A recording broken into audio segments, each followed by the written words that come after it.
청와대의 울산시장 선거 개입 의혹이 불거지면서 누구보다 곤혹스러워진 사람이 바로 송철호 울산시장일 겁니다. 송 시장이 이런 사실들을 몰랐다면 억울할 수도 있겠습니다만 만약 알았거나 관여를 했다면 문제가 될 수 있는 상황인데 송 시장도 이제 적극적인 반박에 나섰습니다. 오늘의 포커스는 송철호 울산시장에 맞췄습니다. 송철호 울산시장은 황운하 당시 울산경찰청장을 2017년 9월과 12월 두 차례 만난 사실을 인정했습니다. 이제 그 당시에 이제 우리 민주당이 여당이 되고 나서 한번 만나서 인사를 하고. 송 시장이 황 청장을 만났던 시기에 황 청장은 김 시장 관련 수사를 지휘하던 상황이었죠. 하지만 송 시장은 김기현 시장에 대한 경찰 수사 움직임을 전혀 몰랐다고 선을 그었습니다. 알 수 없고 만난 거죠. 알 수가 없죠.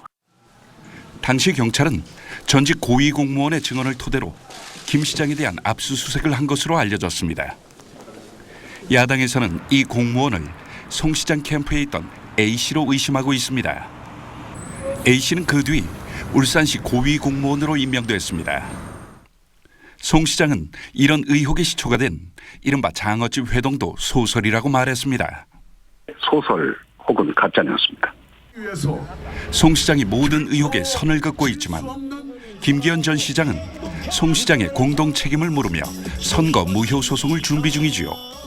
공작 선거 게이트의 가장 큰 수혜자이고 공동 책임에서 결코 자유로울 수 없는 송철호 울산시장은 즉각 사퇴하고 파장은 기초자치단체로 확산되고 있습니다. 민주당은 2010년과 2014년 지방선거에서 울산시의 4개 구와 1개 군 중 한 곳도 당선자를 내지 못했습니다. 하지만 지난해 송 시장을 포함해 울산 전역을 석권했죠. 당시 낙선한 야당 후보들은 자신들도 선거 개입 의혹의 피해자라고 주장하고 나섰습니다. 지방선거는 패키지 선거입니다. 구청장, 군수, 시 구군 의원을 선택하면서 시장을 어느 당 후보를 뽑느냐에 따라 표심에 가장 많은 영향을 받습니다.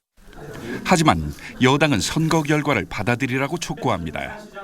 지금 민심의 준엄한 심판을 받아들이기는커녕 소설 같은 음모론으로 선거 패배의 원인을 전가하며 송 시장은 김기현 시장을 13%포인트 차로 제치고 당선된 후 가장 먼저 떠오른 사람으로 문 대통령을 꼽았습니다. 지금 당장 생각나는 사람이 있으면 노무현 전 대통령님과 문재인 대통령입니다. 문 대통령은 선거에서 8번 낙선한 송철호의 당선을 보는 게 소원이라고 했죠.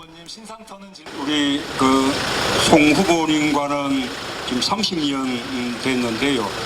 정말 아주 오래된 정말 든든한 동지. 송 시장이 선거 개입 의혹을 알았는지 몰랐는지 여부가 곧 검찰 수사로 밝혀질 것입니다. 뉴스9 포커스였습니다.